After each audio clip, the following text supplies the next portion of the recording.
ಮನುಷ್ಯರು ನಿರಾಶೆ ಪಡಿಸ್ತಾರೆ, ದೇವರು ಬಲಪಡಿಸ್ತಾರೆ.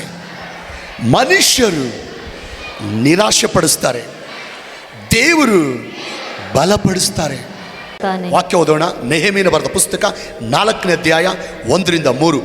ನಾವು ಪೌಳಿಗೋಡೆಯನ್ನು ಕಟ್ಟುತ್ತಿದ್ದ ಸುದ್ದಿಯು ಸನ್ಬಲ್ಲಟನಿಗೂ ಮುಟ್ಟಿದಾಗ ಅವನು ಬಲು ಹೊಟ್ಟೆ ಕಿಚ್ಚು ಸಿಟ್ಟು ಉಳ್ಳವನಾಗಿ ತನ್ನ ಸಹೋದರರ ಮುಂದೆಯೂ ಸಮಾರ್ಯದ ದಂಡಿನವರ ಮುಂದೆಯೂ ನಿತ್ರಾಣಿಗಳಾದ ಈ ಯಹೂದ್ಯರು ಮಾಡುವುದೇನು?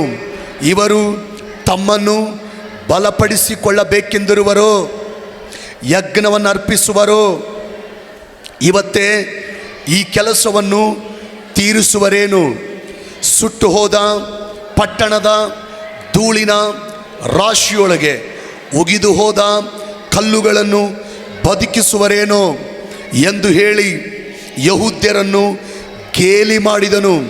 ಅವನ ಬಳಿಯಲ್ಲಿ ನಿಂತಿದ್ದ ಅಮ್ಮೋನಿಯನಾದ ಟೋಬಿಯನು ಅವರು ಕಟ್ಟುವ ಕಲ್ಲು ಗೋಡೆಯ ಮೇಲೆ ನರಿ ಹಾರಿದರೆ ಅದು ಬಿದ್ದು ಹೋಗುವುದು ಅಂದನು.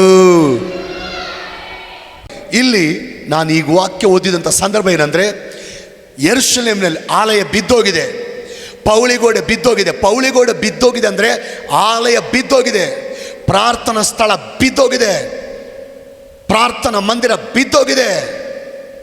ಪ್ರಾರ್ಥನಾ ಮಂದಿರ ಬಿದ್ದು ಹೋದ ಮೇಲೆ, ಆಲಯ ಬಿದ್ದೋದ್ಮೇಲೆ, ಆಲಯದ ಪೌಳಿಗೋಡೆ ಶತ್ರುಗಳು ಒಡೆದಾಕಿದ ಮೇಲೆ, ಆಲಯದ ಪೌಳಿಗೋಡೆನ ಶತ್ರುಗಳು ನೆಲಸಮ ಮಾಡಿದ ಮೇಲೆ, ಈ ವಿಷಯ ದೂರದ ದೇಶದಲ್ಲಿರುವಂಥ ನೆಹೆಮೀಯನಿಗೆ ಗೊತ್ತಾಗಿ, ಆ ನೆಹೆಮೀಯ ಅಲ್ಲಿಂದ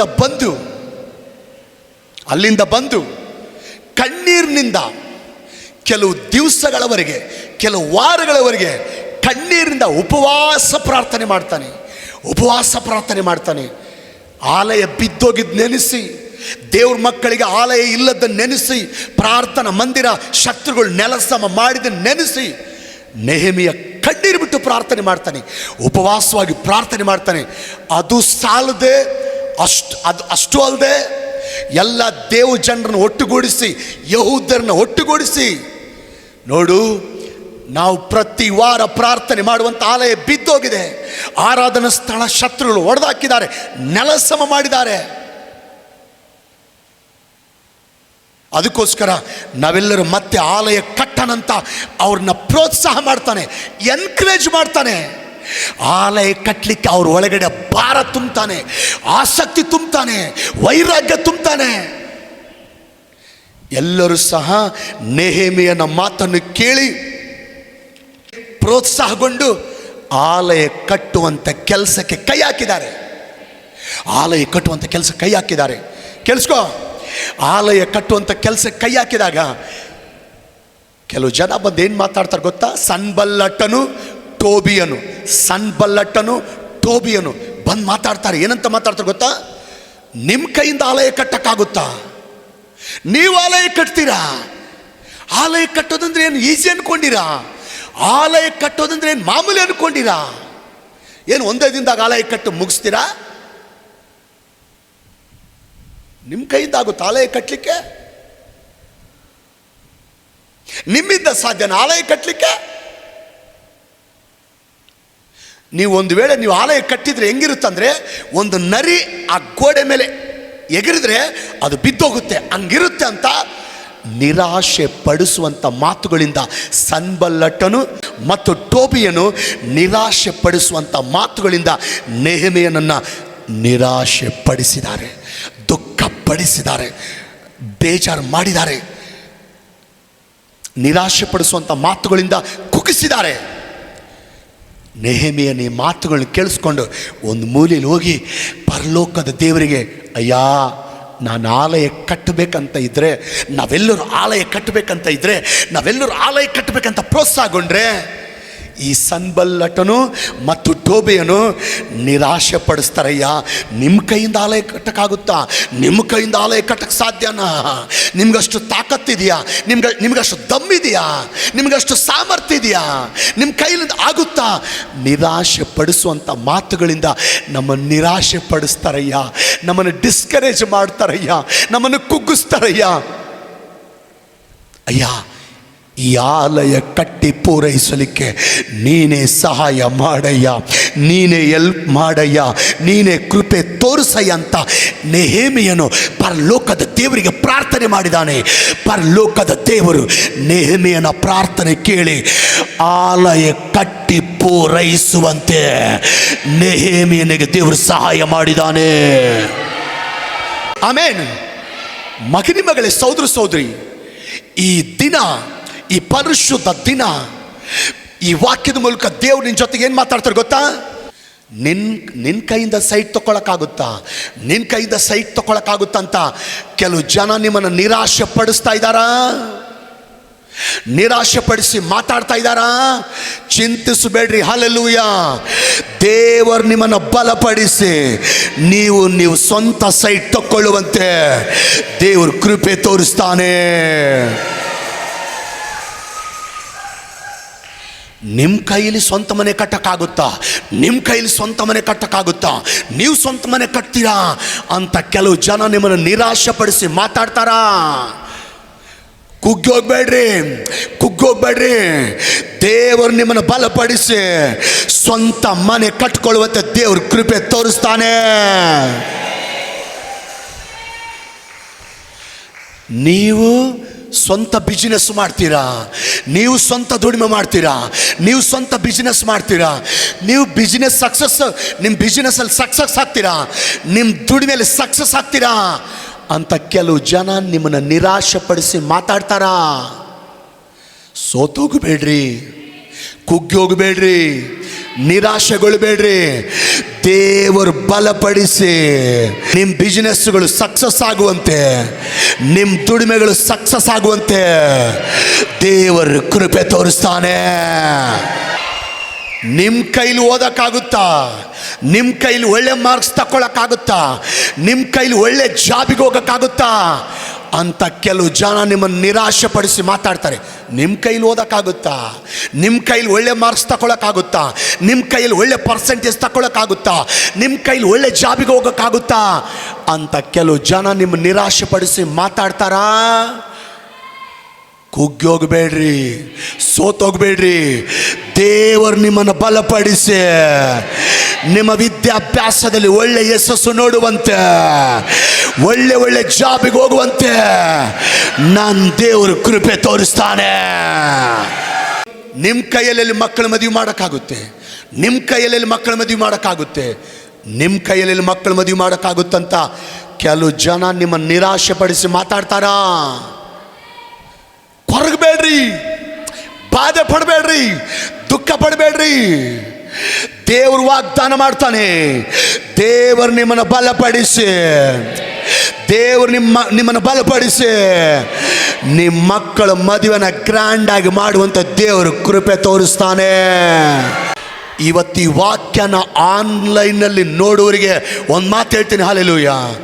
ನೀವು ಸಾಲದಿಂದ ಹೊರಗೆ ಬರ್ತೀರಾ, ನೀವು ಸಾಲದಿಂದ ಹೊರಗೆ ಬರ್ತೀರಾ, ನೀವು ಸಾಲದಿಂದ ಹೊರಗೆ ಬರ್ತೀರಾ, ನೀವು ಈ ಹೀನಸ್ಥಿತಿಯಿಂದ ಹೊರಗೆ ಬರ್ತೀರಾ ಅಂತ ಕೆಲವು ಜನ ನಿಮ್ಮ ನಿರಾಶೆ ಪಡಿಸಿ ಮಾತಾಡ್ತಾರಾ? ಸೋತೋಗ್ಬೇಡ್ರಿ, ಕುಗ್ಗಿ ಹೋಗ್ಬೇಡ್ರಿ. ದೇವರು ನಿಮ್ಮನ್ನು ಬಲಪಡಿಸಿ, ದೇವರು ನಿಮ್ಮನ್ನು ಬಲಪಡಿಸಿ ಆ ಇಕ್ಕಟ್ಟಿಂದ ನಿಮ್ಮನ್ನು ಹೊರಗೆ ತಂದು, ಆ ಇರುಕಿನಿಂದ ನೀವು ಹೊರಗೆ ತಂದು, ಆ ಸಾಲದಿಂದ ಹೊರಗೆ ಬರುವಂತೆ ದೇವರು ನಿಮಗೆ ಕೃಪೆ ತೋರಿಸ್ತಾನೆ. 24 ವರ್ಷಗಳ ಹಿಂದೆ ನಾನು ದೇವರು ಸೇವೆಗೆ ಬಂದಾಗ ಕೆಲವು ಜನ ನನ್ನನ್ನು ನಿರಾಶೆ ಪಡಿಸಿ ನೀನು ಸೇವೆ ಮಾಡ್ತೀಯಾ, ನೀನು ಸೇವೆ ಮಾಡ್ತೀಯಾ, ನೀನು ಸೇವೆ ಮಾಡ್ತೀಯಾ, ನಿನ್ನ ಕೈದ ಸೇವೆ ಮಾಡೋಕ್ಕಾಗುತ್ತಾ, ನಿನ್ನ ಕೈದ ಸೇವೆ ಮಾಡೋಕ್ಕಾಗುತ್ತಾ? ಸೇವೆ ಅಂದರೆ ಏನು ಅನ್ಕೊಂಡೀಯಾ? ಸೇವೆ ಅಂದರೆ ಏನು ಅನ್ಕೊಂಡು ತಮಾಷೆನಾ? ನಿರಾಶೆಪಡಿಸಿ ಮಾತಾಡಿದ್ದಾರೆ. ಹಲ್ಲೆಲೂಯ. ಒಂದು ಮಾತು ಹೇಳ, ಕೆಲವು ಜನ ನನ್ನನ್ನು ನಿರಾಶೆಪಡಿಸಿ ಮಾತಾಡಿದರು. ದೇವರು ನನ್ನನ್ನು ಬಲಪಡಿಸಿ ಕೆಲವು ಸಾವಿರ ಸಂಖ್ಯೆಯಲ್ಲಿ ಆತ್ಮಗಳನ್ನ ಕೊಟ್ಟು ನನ್ನ ಸೇವೆನ ದೇವರು ವಿಸ್ತಾರವಾಗಿ ಆಶೀರ್ವಾದ ಮಾಡಿದ್ದಾರೆ. ಮನುಷ್ಯರು ನಿರಾಶೆ ಪಡಿಸ್ತಾರೆ, ದೇವರು ಬಲಪಡಿಸ್ತಾನೆ. Price the lord. ಒಂದು ಮಾತು ಹೇಳ್ತೀನಿ ರೀ, ಮನುಷ್ಯರು ನಿರಾಶೆ ಪಡಿಸ್ತಾರಂತೇಳಿ ನಿಮ್ಮ ಕೆಲಸನ ನೀವು ಅರ್ಧಕ್ಕೆ ನಿಲ್ಲಿಸ್ಬೇಡ್ರಿ. ದೇವ್ರನ್ನ ಪ್ರಾರ್ಥಿಸಿ ನಿಮ್ಮ ಕೆಲಸನ ನೀವು ಮುಂದುವರಿಸ್ರಿ.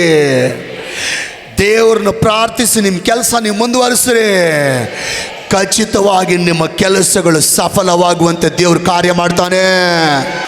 ಮನುಷ್ಯರು ನಿರಾಶೆ ಪಡಿಸ್ತಾರಂತೇಳಿ ನಿಮ್ಮ ಓದು ಅರ್ಧಕ್ಕೆ ನಿಲ್ಲಿಸ್ಬೇಡ್ರಿ, ನಿಮ್ಮ ವಿದ್ಯಾಭ್ಯಾಸ ಅರ್ಧಕ್ಕೆ ನಿಲ್ಲಿಸ್ಬೇಡ್ರಿ, ನಿಮ್ಮ ದರ್ಶನ ಅರ್ಧಕ್ಕೆ ನಿಲ್ಲಿಸ್ಬೇಡ್ರಿ. ನಿರಾಶೆ ಪಡಿಸಿದ್ರು ನಿಮ್ಮ ಓದನ್ನು ಮುಂದುವರಿಸ್ರಿ, ನಿಮ್ಮ ವಿದ್ಯಾಭ್ಯಾಸನ ಮುಂದುವರಿಸ್ರಿ. ಖಚಿತವಾಗಿ ನಿಮ್ಮ ವಿದ್ಯಾಭ್ಯಾಸದಲ್ಲಿ ನೀವು ದೊಡ್ಡ ಯಶಸ್ಸು ನೋಡ್ತಾ ಇದ್ದೀರಿ. ಮನುಷ್ಯರು ನಿರಾಶೆ ಪಡಿಸ್ತಾರಂತೇಳಿ ಬಿಸ್ನೆಸ್ ವಿಷಯದಲ್ಲಿ ನೀವು ಮಾಡುವಂಥ ಪ್ರಯತ್ನ, ದುಡಿಮೆ ವಿಷಯದಲ್ಲಿ ಮಾಡುವಂಥ ಪ್ರಯತ್ನ ಅರ್ಧಕ್ಕೆ ನಿಲ್ಲಿಸ್ಬೇಡ್ರಿ. ಬಿಸ್ನೆಸ್ ವಿಷಯದಲ್ಲಿ, ದುಡಿಮೆ ಮಾಡುವಂಥ ವಿಷಯದಲ್ಲಿ ನಿಮ್ಮ ಪ್ರಯತ್ನ ನಿಲ್ಲಿಸ್ಬೇಡ್ರಿ. ದೇವರನ್ನ ಪ್ರಾರ್ಥಿಸಿ ಬಿಸ್ನೆಸ್ ವಿಷಯದಲ್ಲಿ, ದುಡಿಮೆ ವಿಷಯದಲ್ಲಿ ನಿಮ್ಮ ಪ್ರಯತ್ನ ಮುಂದುವರಿಸ್ರಿ. ನಿರಾಶೆ ಮಾತುಗಳು ಮಾತಾಡಿದ್ರು ಬಿಸ್ನೆಸ್ ವಿಷಯದಲ್ಲಿ, ವ್ಯಾಪಾರದ ವಿಷಯದಲ್ಲಿ, ದುಡಿಮೆ ವಿಷಯದಲ್ಲಿ ನಿಮ್ಮ ಪ್ರಯತ್ನ ಮುಂದುವರಿಸ್ರಿ. ನಿಮ್ಮ ಬಿಸ್ನೆಸ್ಸಲ್ಲಿ, ನಿಮ್ಮ ದುಡಿಮೆಯಲ್ಲಿ ದೊಡ್ಡ ಬದಲಾವಣೆ ನೀವು ನೋಡ್ತಾ ಇದ್ದೀರಿ. ಸ್ವಂತ ಸೈಟ್ ತಕ್ಕೊಳ್ಳುವಂಥ ವಿಷಯದಲ್ಲಿ ಮನುಷ್ಯರು ನಿರಾಶೆ ಪಡಿಸ್ತಾರಂತೇಳಿ ಸ್ವಂತ ಸೈಟ್ ತಕ್ಕೊಳ್ಬೇಕನ್ನುವಂಥ ಪ್ರಯತ್ನ, ಸ್ವಂತ ಮನೆ ಕಟ್ಟಬೇಕನ್ನುವಂಥ ಪ್ರಯತ್ನ ನಿಲ್ಲಿಸ್ಬೇಡ್ರಿ. ಜನ ನಿರಾಶೆ ಪಡಿಸಿದ್ರು ಮನೆ ಕಟ್ಟುವಂಥ ನಿಮ್ಮ ಪ್ರಯತ್ನ, ಸೈಟ್ ತಗೊಳ್ಳುವಂಥ ನಿಮ್ಮ ಪ್ರಯತ್ನ ಮುಂದುವರಿಸ್ರಿ. ಖಚಿತವಾಗಿ ಒಳ್ಳೆ ಮನೆ ಕಟ್ಟಿ ಪೂರೈಸ್ತೀರಿ. ಈ ಮಾತು ಆನ್ಲೈನಲ್ಲಿ ವಾಕ್ಯ ಕೇಳಿಸ್ಕೊಳ್ಳೋ ಸೇವಕರಿಗೆ ಹೇಳ್ತೇನೆ, ಜನ ನಿರಾಶೆ ಪಡಿಸ್ತಾರಂತ ಸೇವೆಯಿಂದ ಹಿಂದೆ ಸರಿಬೇಡ್ರಿ. ಸೇವೆಯನ್ನು ಮುಂದುವರಿಸ್ರಿ. ಪ್ರಾರ್ಥನೆ ಮಾಡಿ ಸೇವೆ ಮುಂದುವರಿಸ್ರಿ. ಪ್ರಾರ್ಥನೆ ಮಾಡಿ ಸೇವೆಯ ಮುಂದೆ ಹೆಜ್ಜೆ ಹಾಕ್ರಿ. ಖಚಿತವಾಗಿ ನಿಮ್ಮ ಸೇವೆ ವಿಸ್ತಾರವಾಗಿ ಬೆಳೆಯುತ್ತೆ.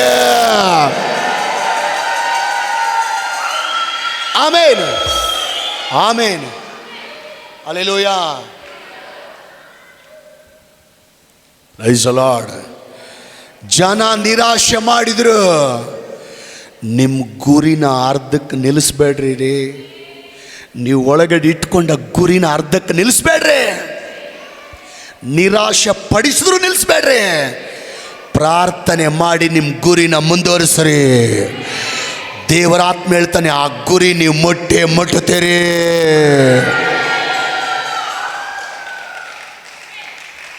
ಲಾಸ್ಟ್ಗೆ ಒಂದು ಮಾತು ಹೇಳ್ತೀನಿ. ಹಲ್ಲೆಲೂಯಾ. ಜನರು ನಿರಾಶೆ ಪಡಿಸ್ತಾರಂತೇಳಿ, ಮನುಷ್ಯರು ನಿರಾಶೆ ಪಡಿಸ್ತಾರಂತೇಳಿ ನೀವೇನು ಸಾಧಿಸ್ಬೇಕು ಅಂದ್ಕೊಂಡಿದ್ದೀರೋ ಅದನ್ನು ಅರ್ಧಕ್ಕೆ ನಿಲ್ಲಿಸ್ಬೇಡ್ರಿ.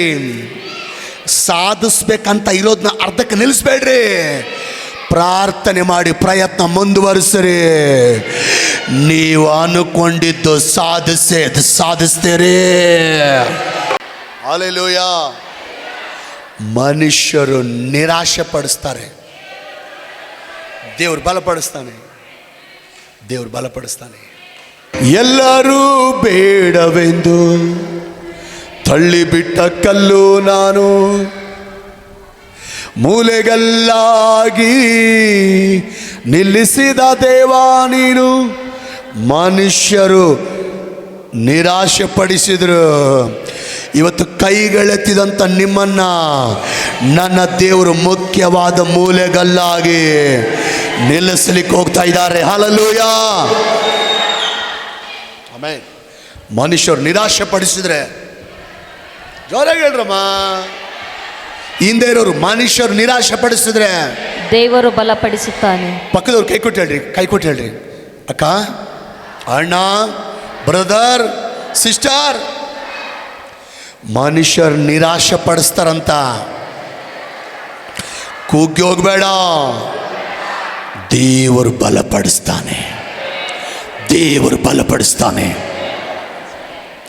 ಮಗನಿ ಮಗಳೇ, ಸೋದರ ಸೋದರಿ, ನಿರಾಶೆ ಯಾವಾಗ ಬರುತ್ತೆ ಗೊತ್ತಾ? ನಿರಾಶೆ ಯಾವಾಗ ಬರುತ್ತೆ ಗೊತ್ತಾ? ಒಬ್ಬ ವ್ಯಕ್ತಿಗೆ ಕೈಯಲ್ಲಿ ಹಣ ಇಲ್ದಾಗ ನಿರಾಶೆ ಬರುತ್ತೆ, ದುಡಿಮೆ ಇಲ್ದಾಗ ನಿರಾಶೆ ಬರುತ್ತೆ, ಬಿಸ್ನೆಸ್ ಬಿದ್ದೋದಾಗ ನಿರಾಶೆ ಬರುತ್ತೆ, ಜನ ನಿಮ್ಮನ್ನು ದ್ವೇಷಿಸುವಾಗ ನಿರಾಶೆ ಬರುತ್ತೆ, ಜನ ಅನ್ಯಾಯವಾಗಿ ನಿಮ್ಮನ್ನು ದೂಷಿಸುವಾಗ ನಿರಾಶೆ ಬರುತ್ತೆ, ನಂಬಿದವರೇ ನಿಮ್ಮನ್ನು ಕೈ ಬಿಟ್ಟು ಹೋಗುವಾಗ ನಿಮಗೆ ನಿರಾಶೆ ಬರುತ್ತೆ,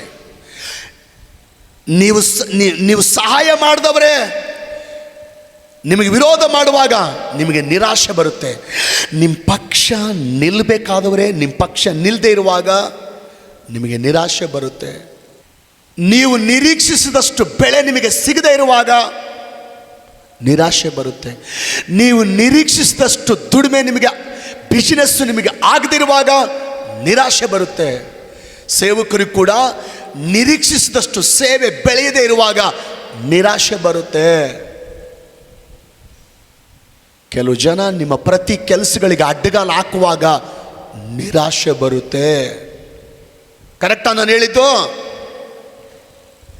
ಇವತ್ತು ನಿಮ್ಮಲ್ಲಿ ಸಹ ಅನೇಕರು ಹಣ ಇಲ್ಲ ಅಂತ, ದುಡಿಮೆ ಇಲ್ಲ ಅಂತ, ಬಿಸ್ನೆಸ್ ಬಿದ್ದೋಗಿದೆ ಅಂತ, ನಂಬಿದವರು ಕೈ ಬಿಟ್ಟು ಹೋದ್ರಂತ, ಕೆಲವು ಜನ ಅನ್ಯಾಯವಾಗಿ ನಿಮ್ಮನ್ನು ದೂಷಿಸ್ತಾ ಇದ್ದಾರಂತ, ದ್ವೇಷಿಸ್ತಾ ಇದ್ದಾರಂತ,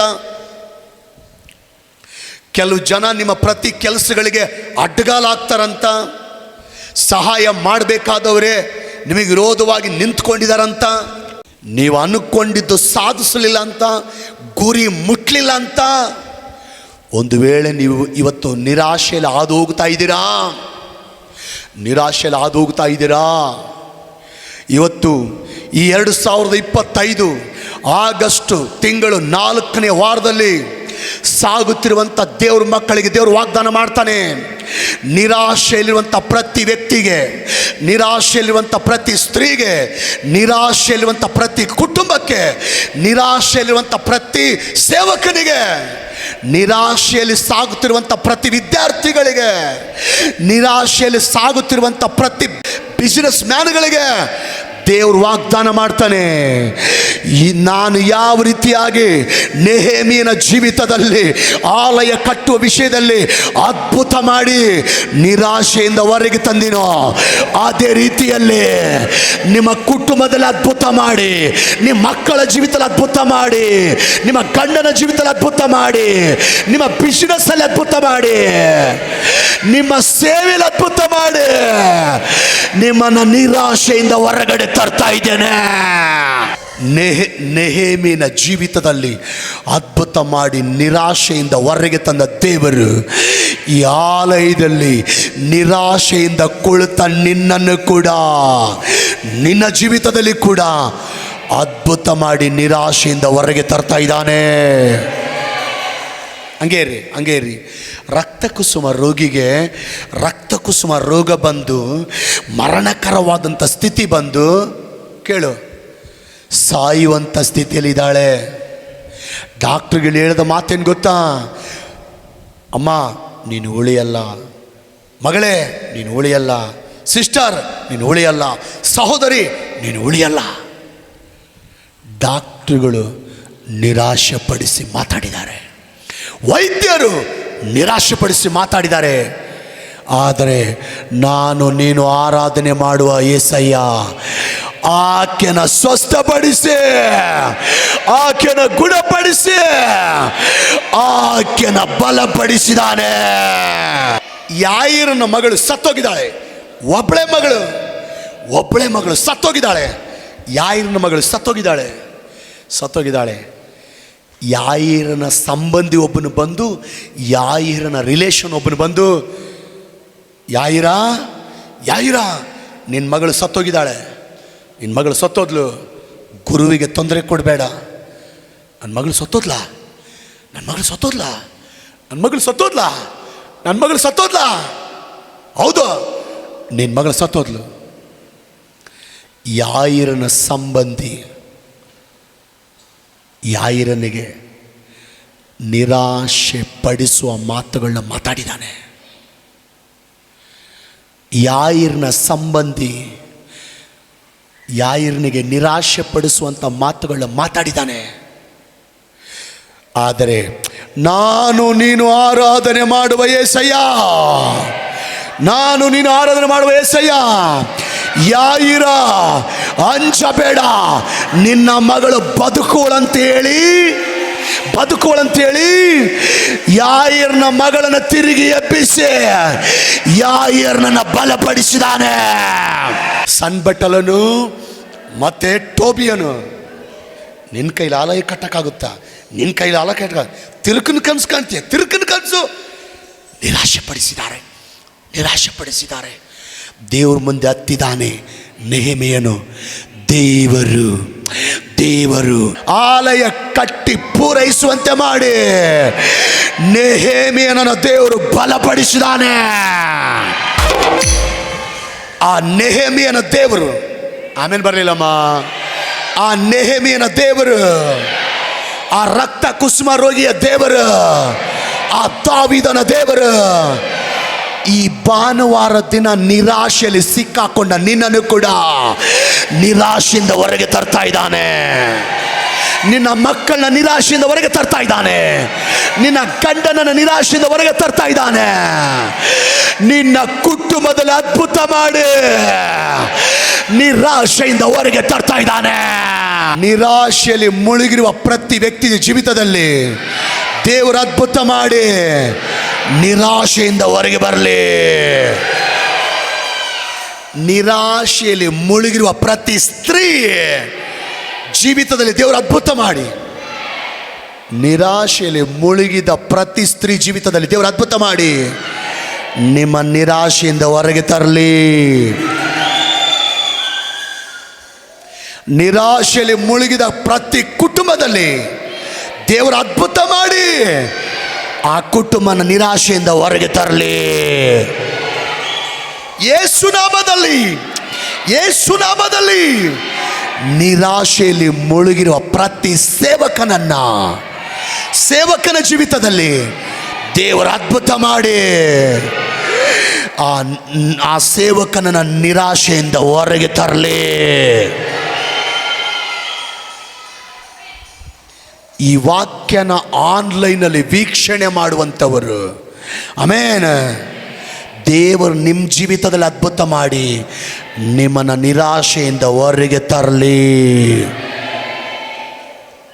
ಆಮೇನ್. ಮನುಷ್ಯರು, ದೇವರು ಯಾಕೆ ಭಾನುವಾರ ಇಲ್ಲಿಗೆ ಓಡಿ ಬರ್ತೀವಿ ಹೇಳ್ರಿ? ನಿರಾಶೆ ಪಡಿಸಿದ್ರೆ ಓಡಿ ಬರ್ತಿದ್ರ ನೀವು? ಏನು ಮಾಡ್ತಾರೆ ಇಲ್ಲಿ? ದೇವರ ಮಾತುಗಳಿಂದ ದೇವರು ನಮ್ಮನ್ನು ಬಲಪಡಿಸ್ತಾನೆ. ಒಂದು ಚಿಕ್ಕ ಹುಡುಗ, ಚಿಕ್ಕ ವಯಸ್ಸು,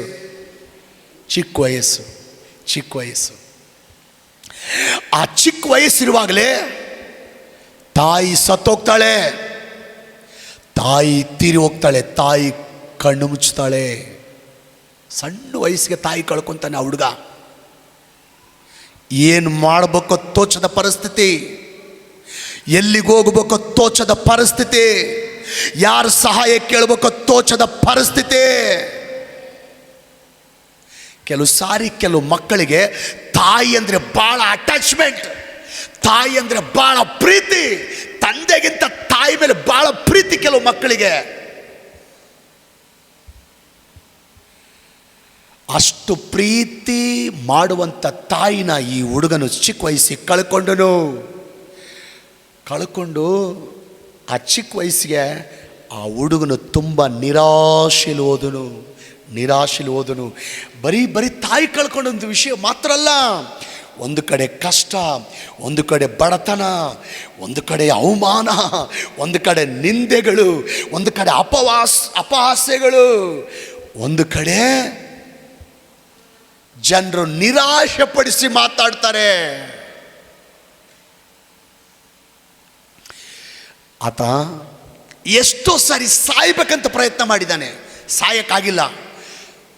ಈ ಪ್ರಪಂಚದಲ್ಲಿ ನೋಡಿ, ಜನನ ನೋಡಿ, ಪರಿಸ್ಥಿತಿ ನೋಡಿ, ಕಷ್ಟ ನೋಡಿ, ಬಾಧೆ ನೋಡಿ, ಬದುಕಬಾರ್ದು, ಸತ್ತೋಗ್ಬೇಕಂತ ಅನೇಕ ಸಾರಿ ಅಂದ್ಕೊಂಡನು, ಸಾಯಕ್ಕಾಗಿಲ್ಲ. ಇವತ್ತು ಅಂದ್ಕೊಳ್ತಾನೆ, ಇಷ್ಟು ಸಾರಿ ನಾನು ಸಾಯ್ಬೇಕಂತ ತೀರ್ಮಾನ ಮಾಡಿ ಸತ್ತೋಗಿಲ್ಲ, ಇವತ್ತು ನಿಜವಾಗ್ಲೂ ನಾನು ಸೀರಿಯಸ್ ಆಗಿ ಖಂಡಿತ ಸತ್ತೋಗ್ತೀನಿ. ಈ ಲೋಕ ಬೇಕಾಗಿಲ್ಲ ನನಗೆ, ಈ ಜನರ ಸಹವಾಸ ಬೇಕಾಗಿಲ್ಲ ನನಗೆ. ಈ ರೀತಿ ನಿರಾಶೆ ಪಡಿಸೋ ಜನರ ಮಧ್ಯದಲ್ಲಿ ನನಗಿರಕ್ಕಿಷ್ಟ ಇಲ್ಲ. ಇವತ್ತು ನಿಜ ನಾನು ಸೀರಿಯಸ್ ಸತ್ತೋಗ್ತೀನಿ. ಆದರೆ ಒಂದು, ಈ ಭೂಮಿ ಮೇಲೆ ದೇವರಿದ್ರೆ ಯಾಕೆ ನನಗಿಷ್ಟು ಕಷ್ಟಗಳು? ಈ ಭೂಮಿ ಮೇಲೆ ನಿಜವಾಗ್ಲೂ ದೇವರಿದ್ರೆ ನನಗ್ಯಾಕಿಷ್ಟು ಶೋಧನೆ, ನನಗ್ಯಾಕಿಷ್ಟು ಬಾಧೆ, ನನಗ್ಯಾಕಿಷ್ಟು ಕಣ್ಣೀರು, ನನಗ್ಯಾಕಿಷ್ಟು ವೇದನೆ, ನಾನ್ಯಾಕಿಷ್ಟು ನೋವು ಅನುಭವಿಸ್ತಿದ್ದೆ? ದೇವರಿದ್ದರೆ ಯಾಕಿಷ್ಟು ನೋವು ಅನುಭವಿಸ್ತಾ ಇದ್ದೆ? ನಿಜವಾಗ್ಲೂ ದೇವರಿಲ್ಲ.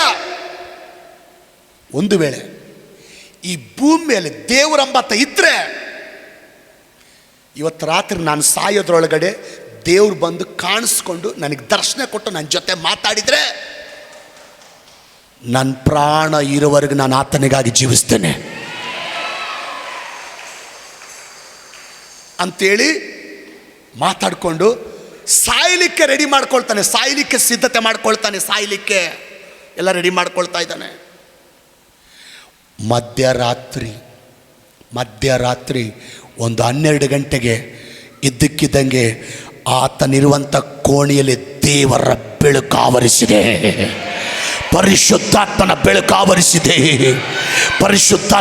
ಆವರಿಸಿದೆ. ಒಂದು ಸಣ್ಣ ರೂಮಲ್ಲಿ 100 ಲೈಟ್ ಹಾಕಿದರೆ, 1000 ಲೈಟ್ ಹಾಕಿದರೆ ಎಷ್ಟು ಬೆಳಕು ಬರ್ತದೋ ಅಷ್ಟು ಬೆಳಕು ಆ ಕೋಣೆಯಲ್ಲಿ ತುಂಬಿಕೊಂಡಿದೆ.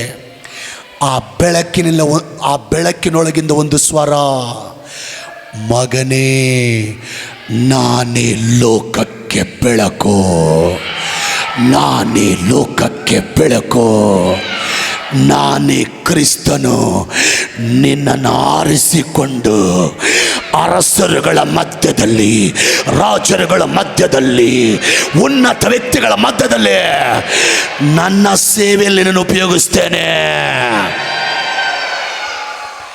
5 ನಿಮಿಷಗಳ ಕಾಲ ಮಾತಾಡಿ ಆಮೇಲೆ ಆ ಬೆಳಕು ಮಾಯಾಗಿದೆ. ನೆಕ್ಸ್ಟ್ ಆ ವ್ಯಕ್ತಿ ಏನಾಗೇನು ಗೊತ್ತಾ? ಭಾರತ ದೇಶದಲ್ಲೇ ಪ್ರಖ್ಯಾತಿಯಾದ ದೇವರ ಸೇವಕನಾಗಿದ್ದಾನೆ. ಆತನ ಮೂಲಕವಾಗಿ 1000 ಅಲ್ಲ, ಲಕ್ಷ ಲಕ್ಷ ಲಕ್ಷ ಲಕ್ಷ ಜನರು ರಕ್ಷಣೆಗೆ ಬಂದಿದ್ದಾರೆ, ಆಶೀರ್ವಾದ ಹೊಂದಿದ್ದಾರೆ. ಆ ಭಕ್ತನ ಹೆಸರೇ ಸಾಧು ಸುಂದರ್ ಸಿಂಗ್. ಸಾಧು ಸುಂದರ್ ಸಿಂಗ್ ಜೀವಿತದಲ್ಲಿ ಅದ್ಭುತ ಮಾಡಿ ಸಾಯುವ ಸ್ಥಿತಿಯಿಂದ ಹೊರಗೆ ತಂದು ಸೇವೆಯಲ್ಲಿ ಬಲವಾಗಿ ಉಪಯೋಗಿಸಲ್ಪಟ್ಟಂತೆ ಇವತ್ತು ನೀವು ಚಪ್ಪಾಳೆ ತಟ್ಟುವಾಗಲೇ ನಿರಾಶೆಯಿಂದ ಹೊರಗೆ ಬರ್ತಾ ಇದ್ದೀರಿ, ಸೋತುವಾದ ಸ್ಥಿತಿಯಿಂದ ಹೊರಗೆ ಬರ್ತಾ ಇದ್ದೀರಿ, ಕಣ್ಣೀರಿಂದ ಹೊರಗೆ ಬರ್ತಾ ಇದ್ದೀರಿ, ಅನಾರೋಗ್ಯದಿಂದ ಹೊರಗೆ ಬರ್ತಾ ಇದ್ದೀರಿ, ಕತ್ತಲೆಯಿಂದ ಹೊರಗೆ ಬರ್ತಾ ಇದ್ದೀರಿ, ವೇದನೆಯಿಂದ ಹೊರಗೆ ಬರ್ತಾ ಇದ್ದೀರಿ. ದೇವರಂತಾನೆ, ನೆಹೆಮೀಯನ ಜೀವಿತದಲ್ಲಿ ಅದ್ಭುತ ಮಾಡಿ ನಿರಾಶೆಯಿಂದ ಹೊರಗೆ ತಂದಿದ್ದೀನಿ. ಈ ವಾಕ್ಯನ ನಂಬುವ, ಈ ವಾಕ್ಯನ ಹೃದಯದಲ್ಲಿ ಸ್ವೀಕರಿಸುವ ನಿಮ್ಮ ಜೀವಿತದಲ್ಲೂ ಅದ್ಭುತ ಮಾಡಿ, ಆನ್ಲೈನ್ನಲ್ಲಿರೋರು ಅದ್ಭುತ ಮಾಡಿ ನಿಮ್ಮನ್ನು ನಿರಾಶೆಯಿಂದ ಹೊರಗೆ ತರ್ತಾ ಇದ್ದೇನೆ. ಮನುಷ್ಯರು ನಿರಾಶೆ ಪಡಿಸ್ತಾರೆ. ನೀವು ಹೇಳ್ರಿ, ಹಿಂಗನನ್ರಿ ಅವ್ರು, ನೋಡ್ರಿ ಹೆಂಗಂತಾರ ಪಾಪ. ಮನುಷ್ಯರು ನಿರಾಶೆ ಪಡಿಸುತ್ತಾರೆ, ದೇವರು ಬಲಪಡಿಸುತ್ತಾನೆ. ಮನುಷ್ಯರು ನಿರಾಶೆ ಪಡಿಸ್ತಾರೆ, ದೇವರು ಬಲಪಡಿಸುತ್ತಾರೆ. ಮನುಷ್ಯರು ನಿರಾಶೆ ಪಡಿಸ್ತಾರೆ, ದೇವರು ಬಲಪಡಿಸುತ್ತಾರೆ. ಅದು ಅವ್ರ ರೋಗ, ಅದು ನಿರಾಶೆ ಪಡಿಸೋದು ರೋಗ ಅವ್ರದ್ದು. ಕೆಲವ್ರ ಹತ್ರ ಹೋಗ್ಲಿ, ಬಾಯಿ ಬಿಟ್ಟರೆ ನಿರಾಶೆ ಪಡಿಸ್ತಾರೆ, ಹೋಗ್ಬೇಡ್ರಿ ಅವ್ರ ಹತ್ರ, ಅವ್ರ ರೋಗ ನಿಮಗೆ ಬರ್ತದೆ. ನೀವು ನಿರಾಶೆ ಪಡಿಸ್ತೀರಾ, ಬಲಪಡಿಸ್ತೀರಾ? ನಾನು ನನ್ನ ಹತ್ರ ಬಂದವ್ರನ್ನ ನಿರಾಶೆ ಪಡಿಸ್ತೀನ, ಬಲಪಡಿಸ್ತೀನ? ಪಾಸ್ಟ್ರ ಹತ್ರ ಹೋದ್ರೆ ನಿರಾಶೆ ಪಡಿಸ್ತಾರ, ಬಲಪಡಿಸ್ತಾರ? ಬಲಪಡಿಸೋರೊಳಗೆ ದೇವರ ಆತ್ಮ ಇದೆ. ನಿರಾಶೆ ಪಡಿಸೋರೊಳಗಡೆ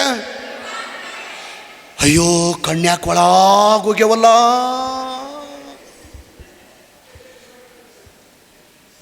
ಅವ್ರು ಹೋಗೇ ಬಿಡ್ತಾರೆ ಹಂಗಂದ್ರೆ ಮ್ಯಾಕ ಹೋಗೇ ಬಿಡ್ತಾರೆ ಹಂಗೆ. ಒಂದು ಸಣ್ಣ ಅಯ್ಯೋ ಏನಾಗಿತ್ತು, ಅಯ್ಯೋ ಏನಾಗಿತ್ತು, ಅಯ್ಯೋ ಏನಾಗಿತ್ತು, ಒಂದು ಸ್ವಲ್ಪ ಕೆಮ್ಮಿದ್ರಿ ಸಾಕು, ಏನಾಗಿತ್ತು, ನೀವು ಹೇಳೋಷ್ಟೊತ್ತಿಗೆ ಹೋಗ್ಬಿಡ್ತಾರೆ ಅವ್ರು. ಅಲ್ಲೆಲ್ಲೂಯ್ಯ. ತಿಮೋತಿ 1:15 ದೇವರು ನಮಗೆ ಕೊಟ್ಟಿರುವ ಆತ್ಮ